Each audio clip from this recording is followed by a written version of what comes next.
Vou então dar início a esta segunda parte do nosso evento, que é a Feira Virtual.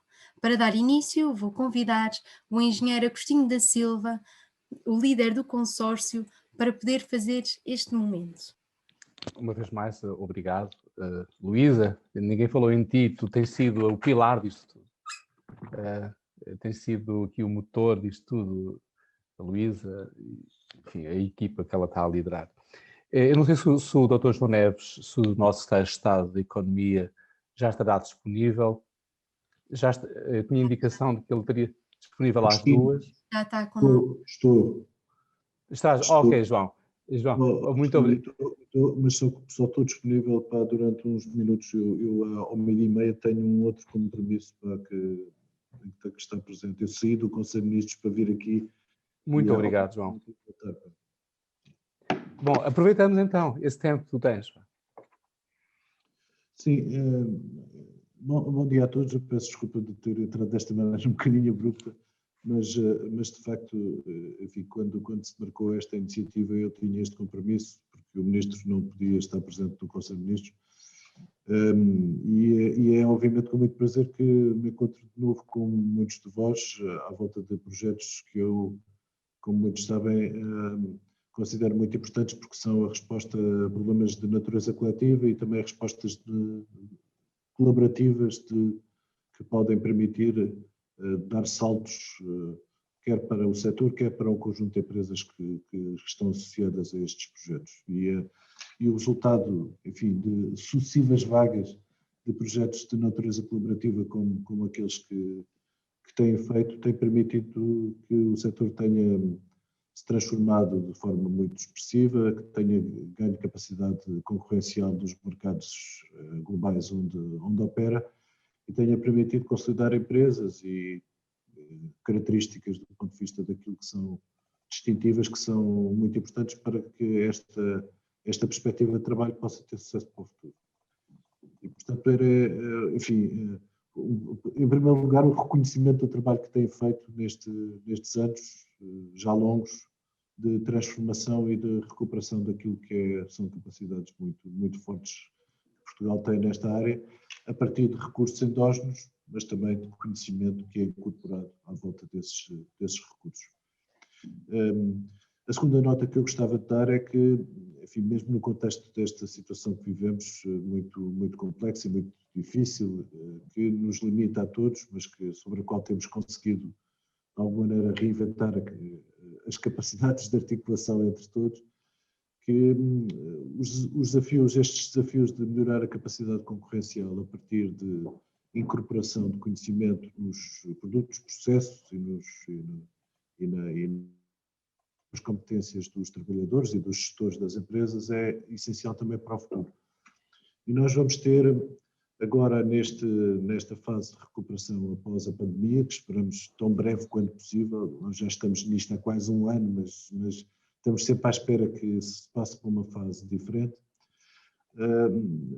Vamos com certeza ter um período em que é decisivo apostar de novo naquilo que pode permitir que esse aumento de capacidades industriais que já temos possa ainda crescer mais. Obviamente que é uma fase em que nós vamos ter instrumentos financeiros com alguma importância, quer a entrada em vigor do novo quadro financeiro plurianual, que será feito ao longo deste ano, quer também do programa de recuperação e resiliência, que esperamos que até ao final do primeiro semestre esteja em condições de ser iniciado o processo de concretização. Aliás, o que se espera é que ele seja aprovado no início do segundo trimestre e que, portanto, que a partir daí possamos todos beneficiar dele. Algumas áreas do programa de recuperação têm muito que ver com este conjunto de atividades. Em primeiro lugar, porque nós temos que ter uma aposta cada vez melhor na capacidade de articulação entre desenvolvimento económico e preservação dos valores ambientais. Isso é algo que é claro que para todos e sobre a qual muitos de vós já têm trabalhado.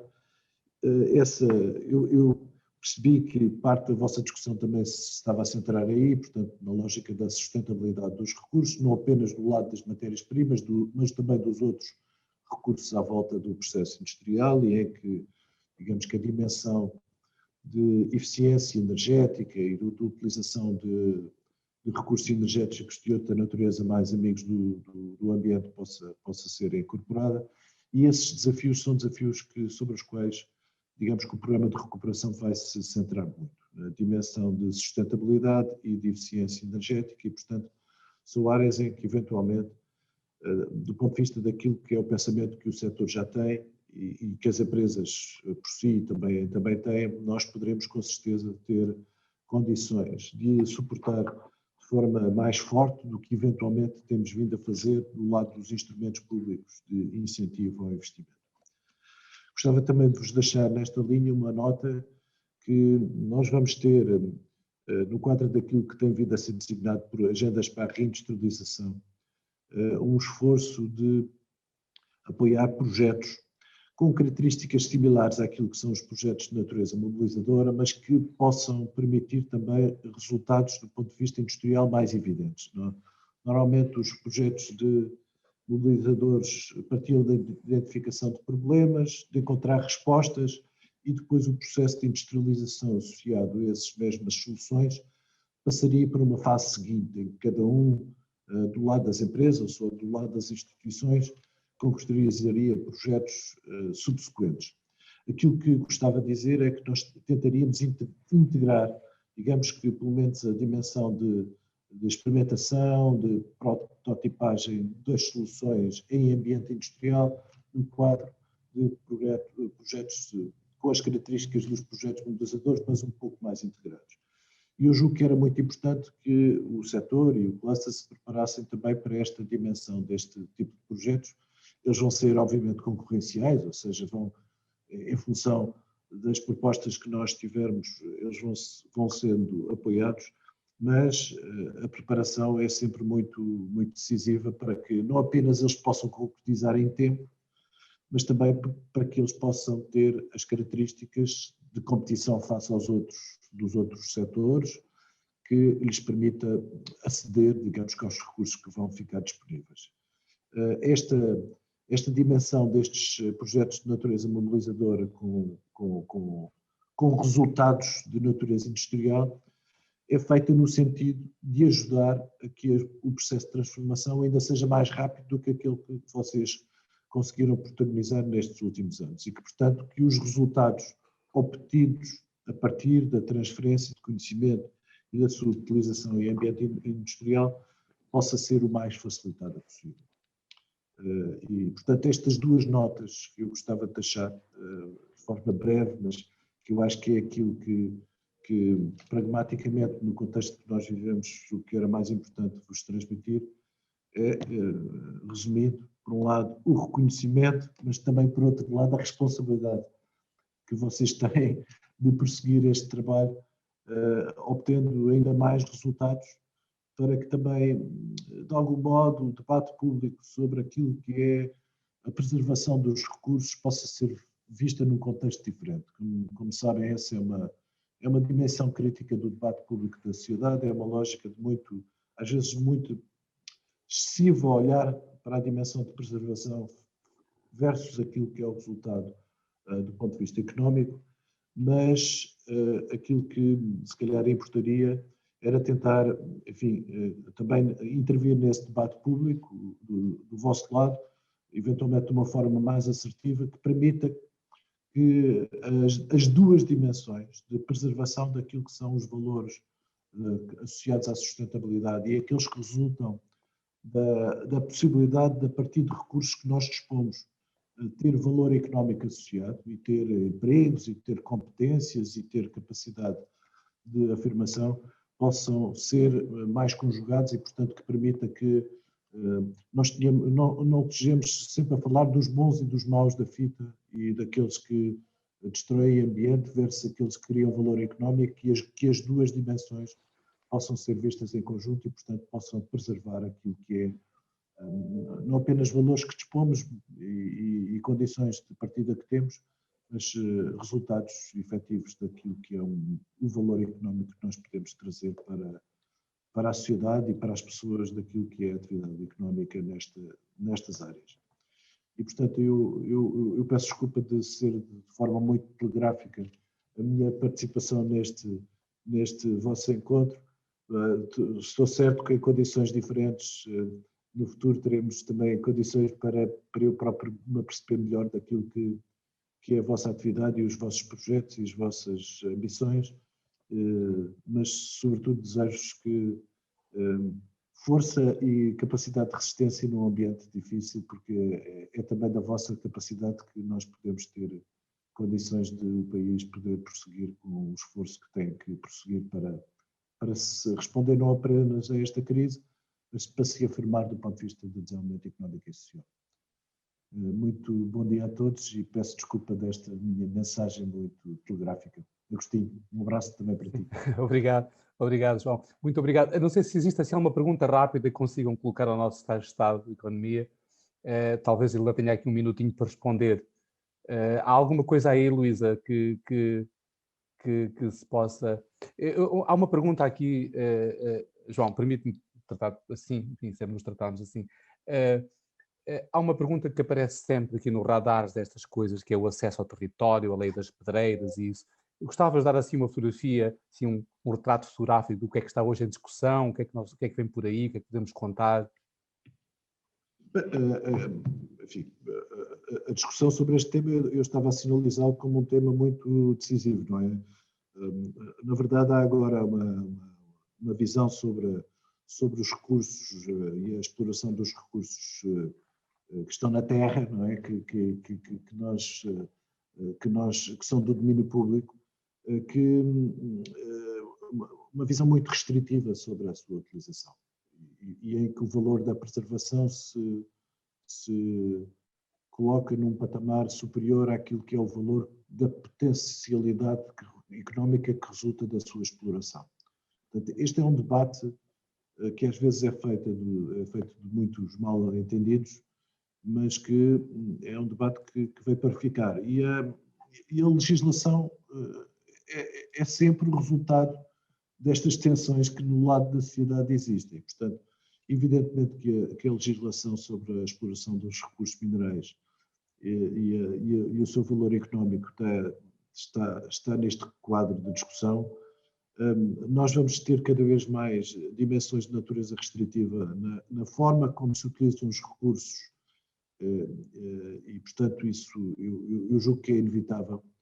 Aquilo que do nosso lado, aqui do lado do Ministério da Economia, mas julgo que com a participação de todos, o que temos feito é tentar fazer, pelo menos, é que esta discussão não seja feita à volta de não substância do ponto de vista técnico. Ou seja, que não seja um debate simplesmente eivado de princípios e de olhares que muitas vezes não são sustentados do ponto de vista técnico. E que, portanto, que as decisões que as autoridades administrativas, sejam elas do Estado Central, sejam elas das autarquias locais, sejam sempre sustentadas numa visão com fundamentos técnicos e que não seja simplesmente tomadas decisões de natureza administrativa em função de valores que não têm dimensão técnica. Esse é o pano de fundo da nossa intervenção. Eu julgo que é possível preservar essa dimensão, porque senão entraremos num debate que é simplesmente feito de olhares que não têm valor técnico e de comparações entre impactos que não têm substância. Portanto, esse é o pano de fundo. Isto significa que, obviamente, que nós vamos ter que continuar a explorar, cada vez de forma mais eficiente, os recursos que temos, porque eles são também limitados e, portanto, a eficiência na utilização é muito determinante para a capacidade que temos de os utilizar num espaço de tempo alargado. Obviamente com uma grande preocupação de minimização dos impactos que resultam das explorações dos recursos minerais e da reposição das condições ambientais após a utilização desses mesmos recursos. enfim, esta é uma discussão, obviamente, que tem décadas, mas que tem cada vez mais um quadro de utilização dos recursos que é mais restritivo. Eu acho que essa dimensão nós não podemos deixar de a ter. Mas são dos recursos, ou seja, o quadro restritivo não significa dilapidar aquilo que são os recursos que nós temos e utilizá-los da forma mais eficiente e mais capaz de compatibilizar os valores distintos da preservação e do impacto económico. Há uma coisa que nós lhe podemos garantir, e eu agora falo em nome do Cluster de Recursos Minerais, há uma coisa que nós podemos garantir. Neste momento, o cluster já não utiliza a palavra resíduos. A palavra foi banida do nosso vocabulário. Utilizamos a palavra subprodutos. Esses subprodutos, tudo é subproduto. Muitos deles já são retratados, já são processados, e todos eles irão ser processados no futuro. A ideia é claramente haver um efluente ao nível desses subprodutos zero. Tal como acontece já com as emissões gasosas e as emissões e as outras. Sr. Secretário de Estado, meu grande amigo João Neves, agradecemos imenso todo esse esforço. Sei que está num Conselho de Ministros, em pleno Conselho de Ministros. Obrigado. Eu é que agradeço e espero que o vosso trabalho seja coroado de sucesso, não apenas hoje, mas sobretudo no futuro, porque isso é o que importa, dar força àquilo que são as atividades económicas. Eu peço desculpa, mas tenho que sair e porque tenho que voltar. Um abraço a todos. Tá, obrigado. É uma honra para nós tê-lo aqui. Força, Agostinho. Eu agora passava a palavra ao Sr. Professor Rogério Colasso. Também nos deu o privilégio de ter vindo aqui. Penso que está presente, Sr. Professor. Está, sim, senhor. Sim. Muito obrigado. Sr. Professor, uma vez mais, enfim, ter o técnico presente neste evento e já agora, agradecemos imenso ter disponibilizado esta ferramenta. Sem ela, este evento não teria sido o mesmo. E gostávamos, enfim, que nos desse a sua visão sobre estas coisas, a sua experiência académica e não só, e como pessoa conhecedora, um pouco sobre estas coisas e como é que o técnico vê isto, como é que a universidade como um todo deve olhar para isto, a universidade, enfim, os nossos centros de investigação do país inteiro. Professor. Muito bem, muito obrigado. Antes de mais, começo por cumprimentar aqui os meus colegas formais da sessão de abertura, o Sr. Secretário de Estado, o Dr. Miguel Golão, o engenheiro Agostinho Silva, enfim, e agradecer o convite para aqui estar.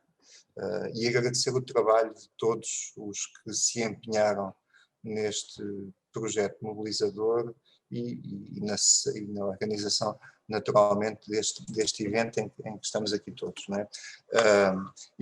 Quer dizer, dito isto, devo dizer aqui que pessoalmente estou quase emocionado, porque eu acompanhei o arranque deste projeto e não estou no técnico, enfim, não como dirigente do técnico, mas como investigador e professor desta área e, portanto, fico muito contente de, pessoalmente, ao fim de 4 anos ou 5, portanto, termos chegado aqui à conclusão e este ser, sem dúvida, um caso de sucesso e já lá iria concretizar um bocadinho mais o que é que eu quero dizer com isto, o caso de sucesso, para não ser apenas, digamos, uma palavra redonda, um conceito abstrato. Bom, depois, portanto, eu vou dar 3 notas, vou tentar que a minha intervenção seja, enfim, breve e sucinta, para podermos também ter aqui algum tempo, enfim, se houver perguntas. Bom, portanto, a primeira nota era essa, portanto,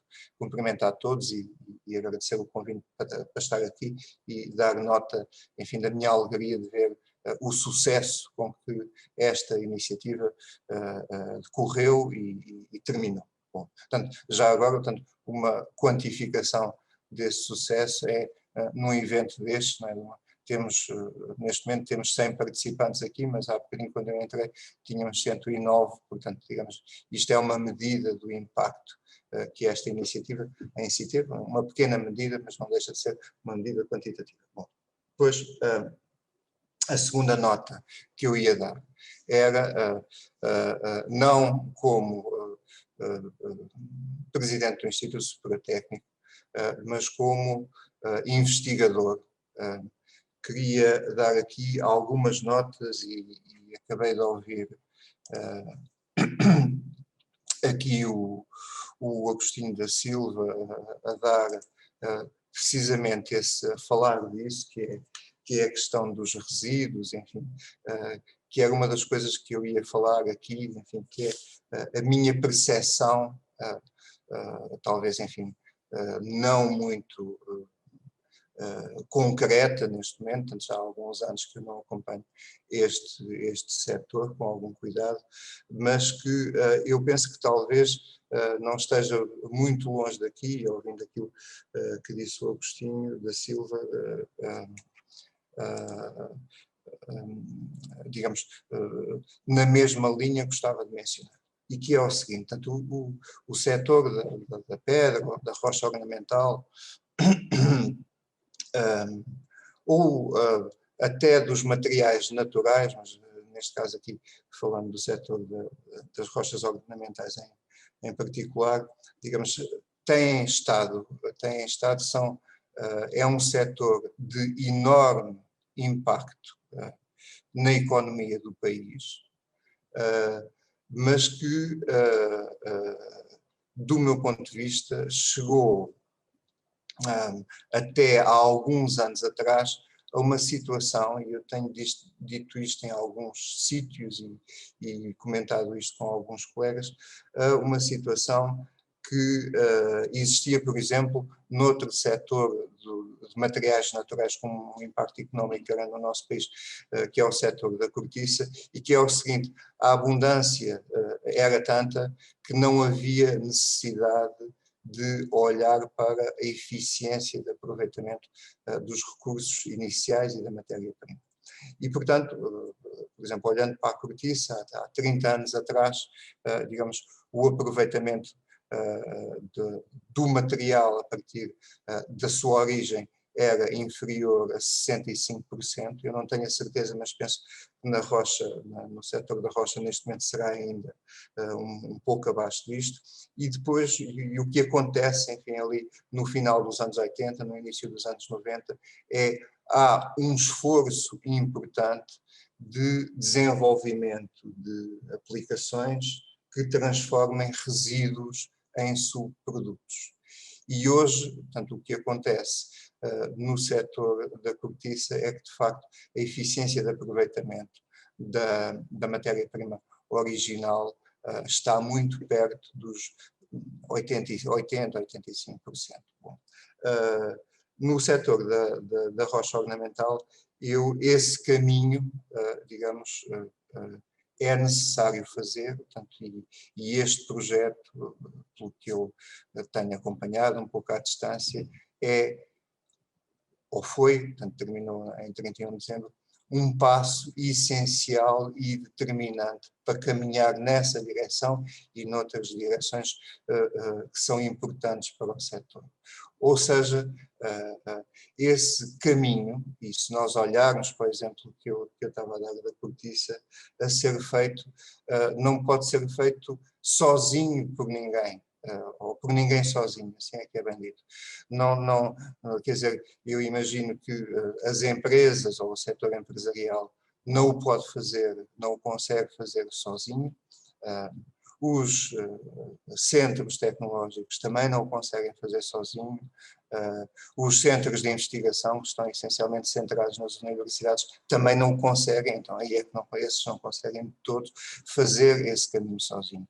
Mas é possível, e tem de ser feito, e é possível fazê-lo em conjunto. E esta é que é, para mim, a maior medida do grande sucesso deste projeto mobilizador, que eu estou certo que é apenas o início deste caminho de valorização de um setor tão importante para o nosso país como é o setor da rocha ornamental. Naturalmente que o Instituto Superior Técnico estará sempre disponível, independentemente, e não posso deixar de quem for o seu presidente, para contribuir para que, enfim, de mãos dadas, todos estes atores importantes neste setor, enfim, consigam dar aqui o salto qualitativo e que o Sr. Secretário de Estado também mencionou há pouco na sua intervenção, que é necessário dar neste setor. Portanto, a segunda nota que eu queria dar é: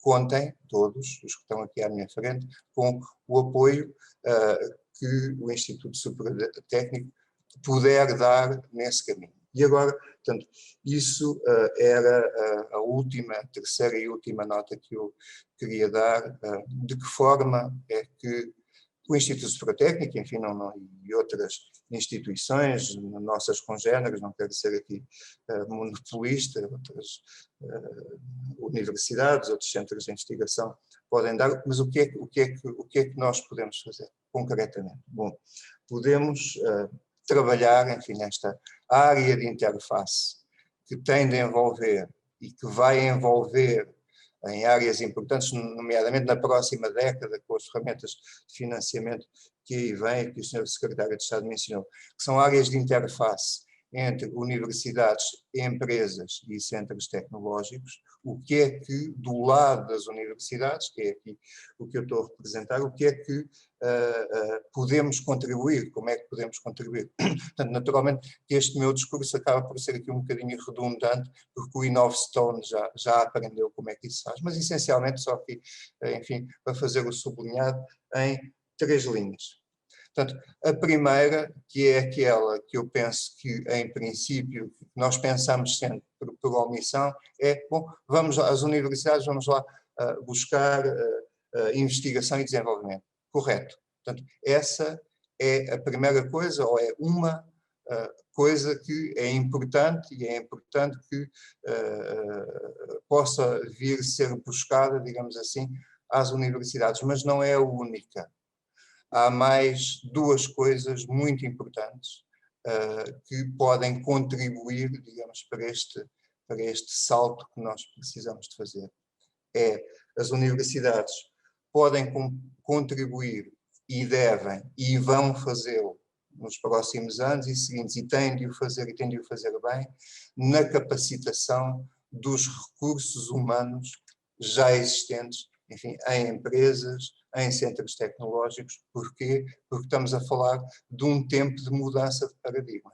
E tem que haver formação para o novo paradigma das pessoas que estão nas empresas e nos centros tecnológicos. Portanto, as universidades, para além da investigação e desenvolvimento, que é aquilo que a gente pensa sempre, podem contribuir também com a capacitação e a formação que é necessária, que venha a existir, enfim, do lado das empresas e do lado dos centros tecnológicos também. E a terceira coisa com que as universidades podem contribuir, naturalmente, é perdão, com recursos humanos. Com recursos humanos, enfim, de qualidade, capacitados para trabalhar, para fazerem investigação e que, em ambiente empresarial, possam contribuir para o desenvolvimento das nossas empresas. E, portanto, estas 3 coisas, digamos, são o contributo que as empresas podem esperar, mas devem exigir também às universidades, para fazermos o caminho que precisamos de fazer nesta década que vem, que se vai agora iniciar. E, portanto, dito isto, e para não me alongar mais, termino agradecendo a todos e dizendo que, do lado do Instituto Superior Técnico, naturalmente, haverá sempre a vontade e a disponibilidade para contribuir nestas 3 vertentes e em outras que se venham a identificar ser necessárias, para o desenvolvimento das nossas empresas, neste caso aqui as empresas do setor da rocha ornamental, e para o desenvolvimento do país. E pronto, ia terminar. Muito obrigado. Sr. Professor, muito obrigado pelas suas palavras inspiradoras. É sempre um prazer, enfim, ter alguém com uma visão como o Sr. Professor para estas coisas. Sabemos que podemos contar com o técnico, sabemos que o envolvimento técnico no grande projeto Stone City, o que desde já também agradecemos aqui, pois eu acho que são estas coisas que podem fazer a diferença. Exemplos como aqueles que eu já referi hoje, mas que volto a falar, volto a referir agora, porque eu acho que vale a pena, que é uma empresa que faturou o dobro consumindo metade da matéria-prima. Eu ouvi-o com uma interrupção, uma empresa que... Uma empresa que em 2019 faturou o dobro de 2018 consumindo metade da matéria-prima, em termos de toneladas. Extraordinário. Isto é extraordinário, não é? Mas eu acho que isto também é revelador, isto não foi mencionado, isto não é mencionado nos relatórios técnicos, mas eu penso que isto, destes projetos, mas eu acho que este é o caminho, não é? E o Sr. Professor, as suas palavras inspiradoras, claramente nos motivam a todos, e eu penso que não há aqui sequer palavras para lhe agradecer toda a sua disponibilidade para estar connosco. Como o tempo já vai longo e, enfim, e como não apareceram aqui perguntas muito concretas, eu ia passar a palavra ao Dr. Miguel Galão, que, enfim, é uma das pessoas a nível da fileira dos recursos minerais em Portugal, provavelmente com uma visão mais abrangente. Toda a gente o conhece, eu não o vou apresentar, o Miguel, enfim, tem sido presidente da Cimagra há vários anos, e eu penso que ninguém melhor do que ele nos pode dar uma visão de onde é que estamos e para onde é que vamos. Miguel. Muito obrigado, Agostinho. Antes de mais, cumprimentar todas e todos, enaltecer a grande iniciativa que hoje é levada a cabo. Ela é a conclusão de um caminho e de um percurso, mas importa aqui, se calhar, recordar como tudo isto começou. E não ficava bem comigo mesmo se não prestasse aqui um agradecimento formal a todos aqueles que contribuíram decisivamente no momento crítico de continuidade deste cluster para a sua afirmação e para a sua continuidade, pois esta iniciativa é precisamente a prova de que esta aposta na continuidade deste cluster fez sentido, faz sentido, e o reforço do mesmo é, sem sombra de dúvida, o caminho a ser seguido. Agradecer também a todos aqueles que estão aqui e que promovem o conhecimento, a quem também promove a inovação, a quem desenvolve a tecnologia, mas permitam-me destacar as mulheres e os homens que, com o amor, a persistência, a dedicação à pedra, trabalharam e trabalham para ajudar um setor tão tradicional e de base familiar a ter a expressão que tem na nossa economia. E isso tem que ser relevado. Este é verdadeiramente o Portugal que faz, o Portugal que acrescenta valor. Nós estamos a falar de um setor, e isto foi falado por alguns, eu assisti na íntegra a tudo aquilo que foi dito. Muitos de vós colocaram algumas dúvidas corretas relativamente à sustentabilidade do setor, à forma como é explorado e como se tem o acesso à matéria-prima, mas é preciso perceber que este setor das rochas ornamentais, em particular, é um setor que só consegue existir se tiver acesso ao recurso. Não há outra forma de fazer com que este setor exista. Mas é importante perceber que este setor só ocupa 0,04% do total do território.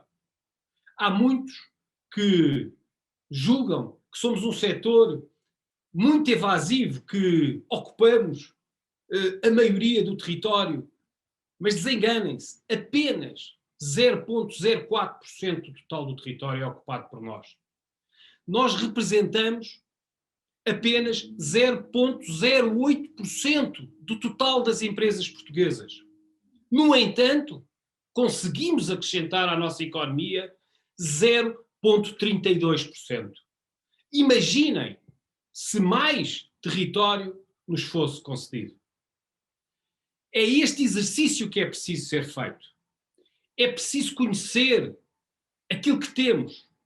Só conhecendo aquilo que temos, o conseguimos valorizar. É óbvio, é importante compatibilizar todos os valores presentes no território. Eu não tenho a menor dúvida disso. Mas mais importante é saber, conhecer e não ter medo do passo decisivo do conhecimento. Porque aquilo que hoje se passa em Portugal é muito o medo, o receio de conhecer. Vejam bem as discussões que tanto se falam relativamente a muitos projetos mineiros que querem ser desenvolvidos em Portugal e que apenas aquilo que está em causa é o conhecimento do território. Vejam bem como é possível um projeto para conhecer melhor o fundo marinho ao largo dos Açores estar há mais de 18 anos à espera de um parecer favorável. Não é possível nós termos um país competitivo, não é possível termos um país que distribua riqueza se não souber conhecer efetivamente aquilo que são as suas potencialidades. Os países e as regiões valem sobretudo pelos seus territórios. E é muito importante que, e é pena que o Sr. Secretário de Estado, enfim, tenha que ter saído. O Sr. Secretário de Estado falou aqui no plano de recuperação e resiliência, programa esse que já foi pelo nosso governo apresentado em Bruxelas, que prevê, sobretudo, três áreas principais de investimento. Uma delas, a transição digital, que aqui foi tanto conversada, que tem um pacote financeiro de 3 mil milhões e que, acreditem, que só 16% desse valor é para o setor privado. Nós estamos a falar de um programa de recuperação e resiliência que é consumido quase todo, na totalidade, pelo Estado. Nós sabemos que é muito importante que o Estado ganhe eficiência, que o Estado seja mais competitivo. E a economia está disponível para isso. Mas numa altura tão decisiva, numa altura em que a pandemia afeta tanto a economia, ter um programa desta natureza e desta dimensão, em que prevê, no caso concreto da digitalização, apenas 16% para o setor privado, há que repensar isto. Há que, de alguma forma, pôr a mão na consciência e pensar que as decisões que são tomadas agora vão ter repercussões no futuro. Mas eu estou muito otimista. Os últimos dados, enfim, do nosso setor relativamente à nossa exportação indicam que o setor, apesar de ter tido uma quebra esperada, enfim, por todos, afinal de contas, é uma pandemia de dimensão mundial, afetou todas as economias mundiais, como todos nós sabemos. Apenas uma economia no mundo conseguiu crescer em 2020, mais nenhuma economia no mundo o conseguiu, e por isso é óbvio que o nosso setor não pôde fugir a esta tendência que se verificou global. Mas, no entanto, foi um setor muito resiliente e conseguimos, apesar da quebra, estar a níveis superiores a 2018. O que nos leva a pensar que 2021 poderá ser um ano de recuperação difícil, como é óbvio, porque todos nós sabemos que quer a pandemia está ainda para continuar, quer as decisões que estão em cima da mesa para ser tomadas ao nível do investimento não querem que o setor privado seja o principal protagonista, mas se algumas correções foram feitas a este nível, eu estou convencido que vamos poder, de alguma forma, contribuir para dar uma dinâmica à nossa economia muito positiva. Até porque nós estamos a falar de um setor de atividade, e isto é muito importante que todos tenham a consciência, que dobra o rendimento médio declarado de toda a atividade económica em Portugal. E isto é um dado muito relevante. Ainda para mais quando muitos, e eu falo com muitos, acham que a informalidade na nossa economia é algo que importa corrigir.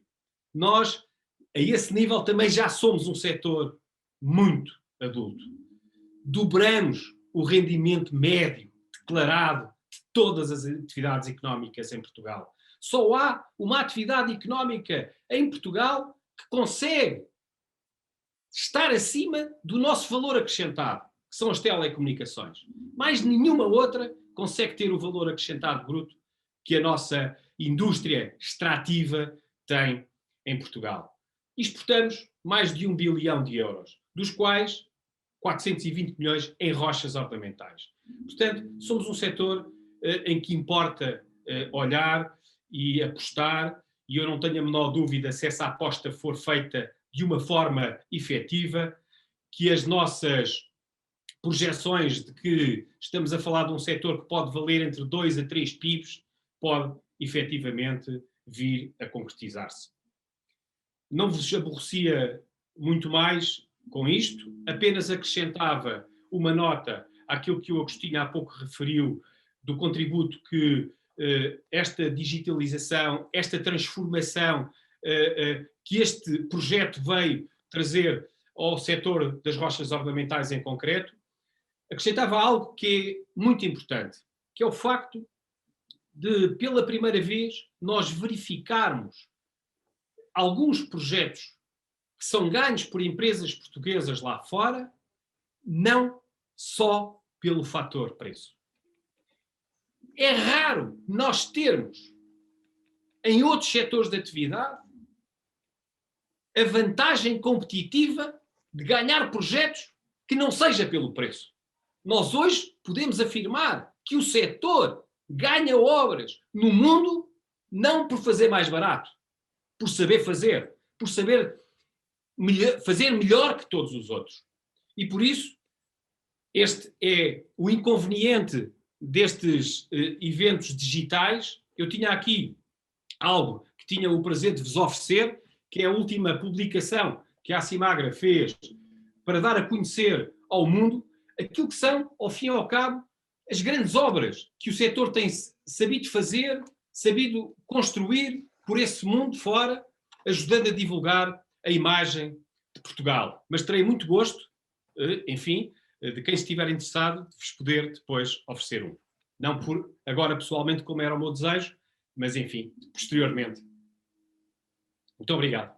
Miguel, tiveste fantástico a dar-nos essa visão e assim, eu penso que isto pertencer a uma fileira que representa, que é a segunda em termos de valor acrescentado por nacional, eu acho que nos motiva a todos.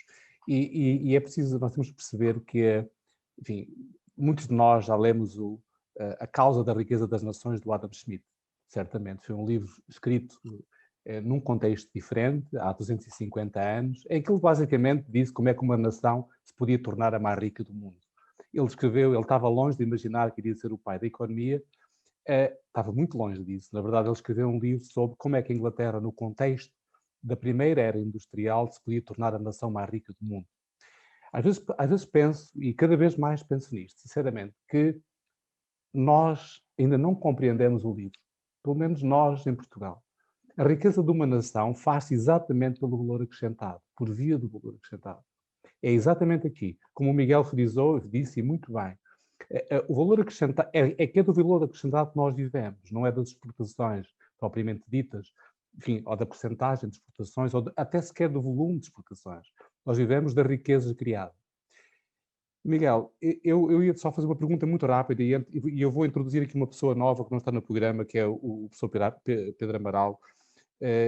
Só queria que tu falasses, num minuto, sobre esta questão, digamos, de nós tendermos estas práticas que temos vindo a implementar desde 2004 às rochas ornamentais primeiro, como é que, a forma como elas estão e como é que tu as vês ao serem estendidas a toda a cadeia de abastecimento e de valor dos recursos minerais, como um todo. Fala um minuto sobre isto, Miguel. Agostinho, eu temo não ter percebido bem a tua pergunta. Nós, no fundo, o modelo que fizemos foi, nós começámos a atuar nas rochas ornamentais, enfim, quando eu digo nós, estou a falar das pessoas que vivem disto. E hoje, na verdade, já não são rochas ornamentais que estão em causa. Aliás, o próprio projeto, o novo que está a começar agora, já é de recursos minerais. Como é que tu vês isto? Quer dizer, nós, digamos, estender a todos os recursos minerais aquilo que tem vindo a ser feito ao nível particular das rochas ornamentais, que no fundo são um subsetor. Agostinho, de uma forma decisiva, até porque nós temos que perceber que não existe vida sem a economia dos recursos. O nosso modelo, o modelo que escolhemos, sociedade, aquilo que hoje estamos a desfrutar, esta digitalização, nada disto é possível se não houver o acesso ao recurso. Os ecrãs para os quais hoje estamos a olhar têm uma componente de acesso ao recurso fundamental. E nós, em Portugal, temos todas essas componentes de recurso. Nós temos que pensar que não conseguimos criar emprego se não houver indústria. E não conseguimos ter a indústria se não houver acesso ao recurso. Há pouco o Pedro Santos disse uma coisa essencial, que esta visão tem que ser uma visão mais alargada, uma visão europeia. E disse-o com grande propriedade, porque cada vez mais estas questões definem-se ao nível europeu. E hoje a Europa olha para a economia dos recursos de uma forma completamente diferente. De uma forma completamente estratégica. E diria eu até prioritária. Porque sabe perfeitamente que muito daquilo que foi a falência de muitas indústrias, o encerramento de muitas empresas, deveu-se ao facto da Europa não ter olhado para a prioridade do investimento no acesso ao recurso como deveria ter feito.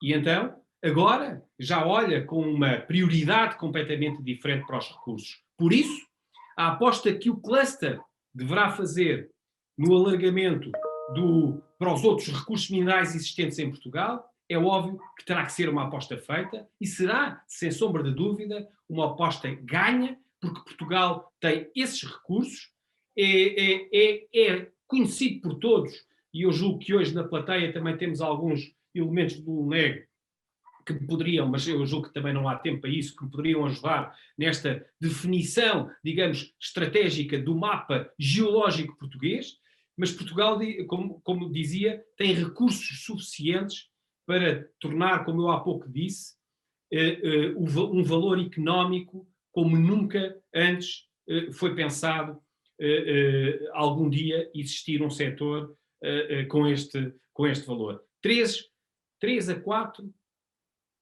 PIBs é algo muito significativo. E nós temos que olhar para isso, se calhar, desenvolver daqui um modelo de desenvolvimento económico completamente diferente. Obrigado, Miguel. Desculpa. Não, com as Quercus e com todas as entidades, todas as ONGs que de alguma forma têm uma visão de proteção. Mas esta construção coletiva tem que ser feita obrigatoriamente com quem desenvolve a tecnologia, com quem explora os recursos e quem também tem, e é tão importante, ter aqui uma voz crítica naquilo que é o percurso da sustentabilidade, o caminho de tentar compatibilizar de uma forma sustentável aquilo que é a exploração do recurso, mas também a preservação de outros valores importantes ambientais. Tudo isto tem que ser feito em concomitância, mas é importante que seja feito, porque o adiar sistematicamente de coisas essenciais para o país apenas nos leva a ser consecutivamente mais pobres. E hoje é importante que isto seja dito e que todos tenham consciência, Portugal é cada vez mais pobre, quando é tão rico em recursos. Miguel, muito obrigado. Nós estamos, enfim, em cima da hora, mas eu pedia ainda assim ao professor Pedro Amaral, que enfim, tem sido o motor do grande projeto Stone City, que é digamos, um centro de inovação e investigação que partiu de uma iniciativa entre a Cimagra e a Câmara de Sintra e o Instituto Superior Técnico, que nos falasse um bocadinho sobre este projeto. Enfim, não está no programa, mas eu gostava que ficássemos um pouco mais a conhecê-lo e a seguir, e já agora eu pedi aos participantes que não saíssem, porque a seguir vamos fazer uma visita à feira. Pedro, estás aí? Estou sim, sim. Olá a todos, boa Força, tarde Pedro. a todos e muito obrigado aqui por este bocadinho e agradeço a todos os intervenientes neste magnífico evento. Eu não vou demorar mais do que 1 minuto a fazer esta descrição, até porque estamos todos também ansiosos para dar a nossa visita à feira e ver aquilo que foi o resultado físico de todo este esforço e de toda esta equipa que juntou muita gente, muitas centenas de pessoas, algumas delas aqui presentes durante o dia de hoje. Como já todos tiveram a ocasião de conhecer, o Stone City foi uma iniciativa gerada a partir, digamos, de um movimento criado para tentar encontrar o sistema, a interface correta para podermos passar daquilo que é das palavras aos atos, ou seja, da investigação às empresas, e esse interface tecnológico foi inicialmente desenvolvido com um objetivo de começar a ligar cada vez mais as empresas, e como disseste bem, teve um apoio indubitavelmente muito importante da Câmara Municipal de Sintra, mas agora encontra-se, enquanto consolida o seu modelo de desenvolvimento e até infraestrutural, já começa a dar os restantes passos, e os restantes passos têm a ver naturalmente com a sua lógica territorial e de nucleação ao nível de Portugal, porque um centro desta natureza não pode ser visto como um centro num sítio A, num sítio B ou num sítio C. Ele pode ter infraestruturas no sítio A, no sítio B, no sítio C, porque assim a economia e o mercado o deseja, mas no fundo ele tem que estar ao lado de onde há necessidade e onde há a projeção e o desenvolvimento e a necessidade do desenvolvimento. E é aqui que as coisas estão neste momento a ser francamente desenvolvidas. Nós estamos neste momento com uma belíssima parceria a iniciar e a dar aqui, eu diria que são os primeiros passos, mas vão ser decisivos com Porto Mós. Temos já uma relação que começou até inicialmente numa fase mais ligada à formação, mas agora alarga-se já a outros níveis com o norte do país e claramente temos os nossos parceiros da zona do Alentejo, enfim, em Évora em particular, com quem vamos desde já começar a elaborar aquilo que é o caderno de serviços e de possibilidade de transmissão dessa tecnologia às empresas. Portanto, este centro, este Stone City, que é o nosso centro de interface, é aquilo que nós temos que usar para fazer a projeção da tecnologia e do desenvolvimento para as empresas e com ela caminhar naquilo que é o sentido que todos nós marcámos desde o início, que é o objetivo central do Stone City, que é a partir daquilo que é capacidade de digitalização, tornarmos a economia das rochas ornamentais e da pedra natural e dos recursos minerais uma economia verdadeiramente circular, porque só isso é que nos permite fazer a circularidade da economia.